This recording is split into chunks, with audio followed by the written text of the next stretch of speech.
Hi, I'm Mike from 1A Auto. We've been selling auto parts for over 30 years.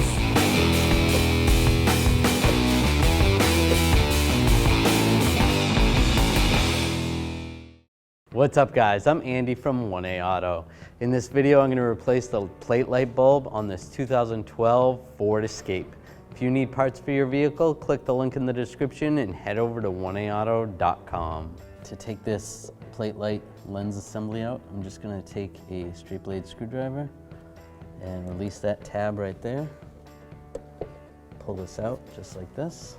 To take the lens off, just twist, hold the socket, twist, and pull it out.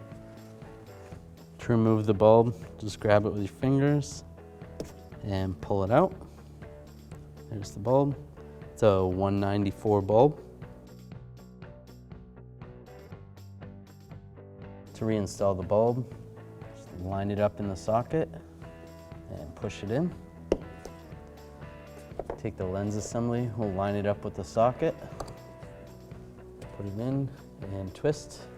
Twist it to the right. And slide this in position and lock it in place. The other side is the same procedure. Thanks for watching. Visit us at 1aauto.com for quality auto parts, fast and free shipping, and the best customer service in the industry.